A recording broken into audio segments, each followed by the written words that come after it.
Bonjour et bienvenue dans cette nouvelle présentation dans laquelle on va voir le chapitre numéro 2 concernant un autre organite des organites cellulaires, c'est l'appareil de Golgi, et je vais traiter sous forme de plan suivant.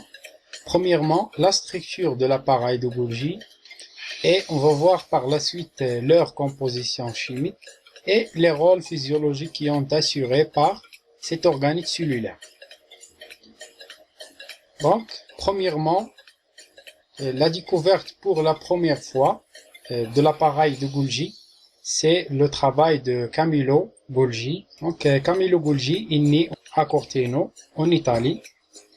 Il est prix Nobel en 1906 après sa découverte de l'appareil de Golgi et il est mort en 1926. Donc, l'appareil de Golgi est un organite constitué d'un ensemble de citernes, comme vous voyez ici, une photo du cytoplasme dans laquelle il existe l'appareil de Golgi observé au microscope. Ils sont sous forme parallèle, on va voir ici, et formant des lignes ou bien des couches en parallèle. Donc, ces saccules sont associés à des vésicules. Donc, ces vésicules, ce sont des vésicules de sécrétion. Donc, en général, l'appareil de Golgi est un organite qui est constitué d'un simple membran. Donc, leur fonction essentielle, c'est l'emballage et la livraison des enzymes et des hormones, donc des protéines en général, à la cellule en cas de besoin. Donc, ils permettent aussi la livraison de certains vésicules qui ont un rôle essentiel au niveau de lysosome ou bien de peroxysome. Donc, en général, l'appareil de Golgi est une structure polaire avec deux faces.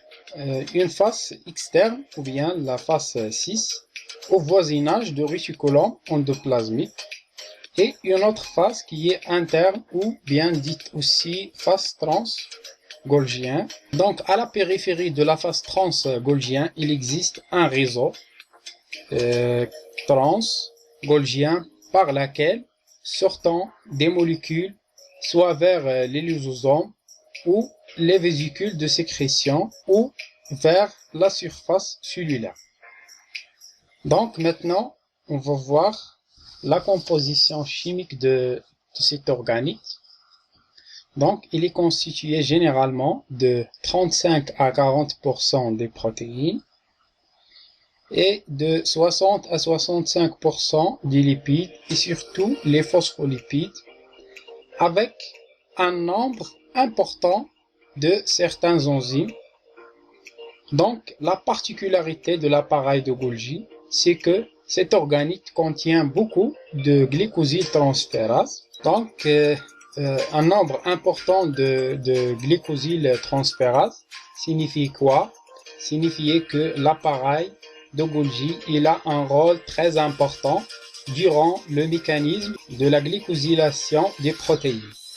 Il contient aussi un nombre important de sulfotransférases et diphosphotransférases, donc qui sont responsables à l'addition ou bien à l'ajout du groupement sulfate et diphosphate. Donc là, cet appareil, il est caractérisé par une polarité biochimique, puisque les deux faces, interne et externe, de cet appareil sont biochimiquement distincts.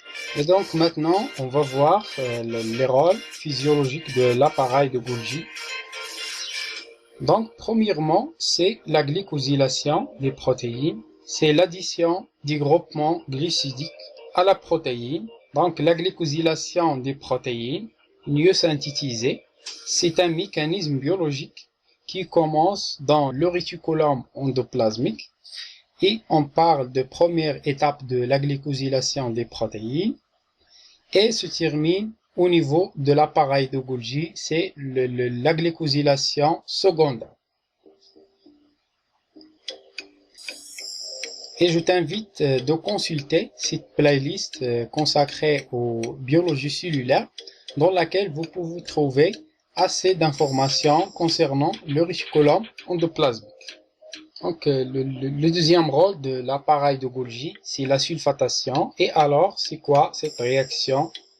Ou bien, c'est quoi la sulfatation?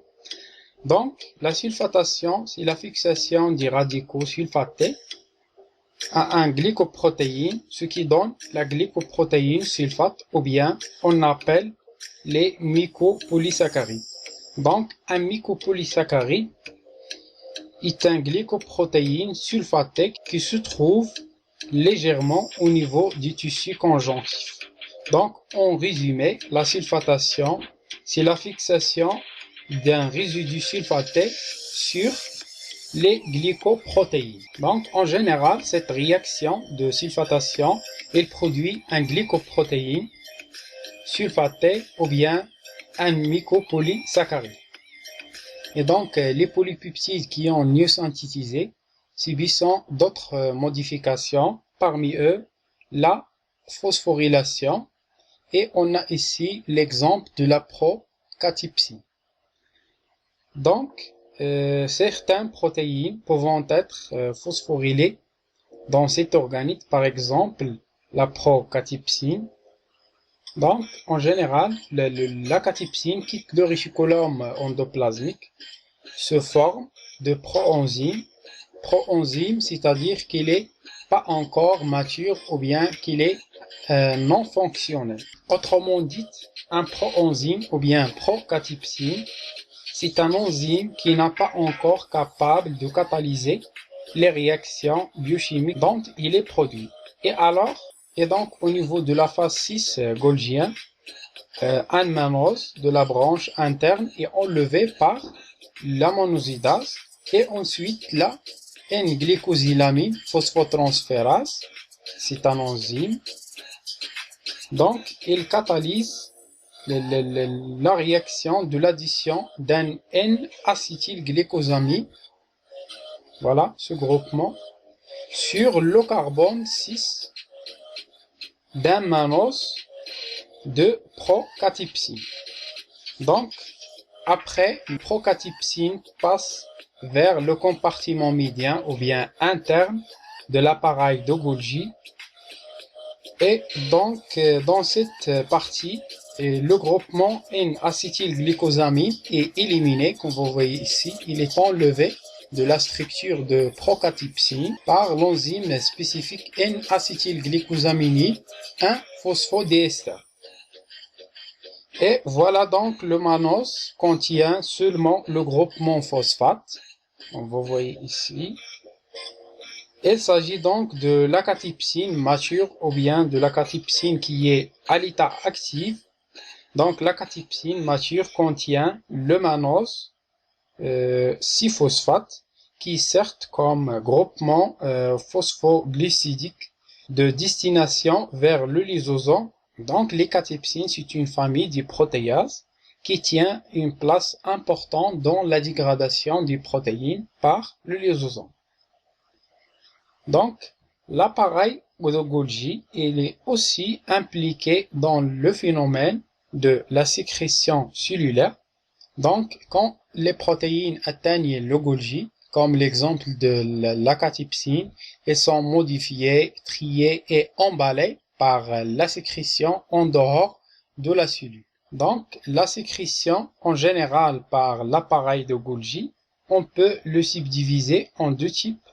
La sécrétion continue ou bien permanente, par exemple la production de fanère par la cellule de la peau, mais parfois certaines cellules ont des sécrétions discontinues ou bien temporelles, c'est-à-dire que les sécrétions se sont temporelles et leur libération dépend d'un stimulus, que ce soit nerveux ou bien suite à une réponse à un signal hormonal. Et le cas d'exemple, c'est les enzymes du pancréas exocrine. Donc, parmi les autres fonctions de l'appareil de Golgi, on trouve la production des membranes. Donc, cette fonction s'effectue généralement par deux mécanismes, soit un renouvellement membranaire se fait d'une façon directe par synthèse des glycoprotéines, et des glycolipides et des polysaccharides. Donc, ce sont les composants essentiels des membranes biologiques, ou bien par un autre mécanisme, par fusion de la membrane des vésicules de sécrétion avec la membrane plasmique. Donc, merci infiniment pour votre attention. Dans le chapitre 3, je vais focaliser sur le lysosome.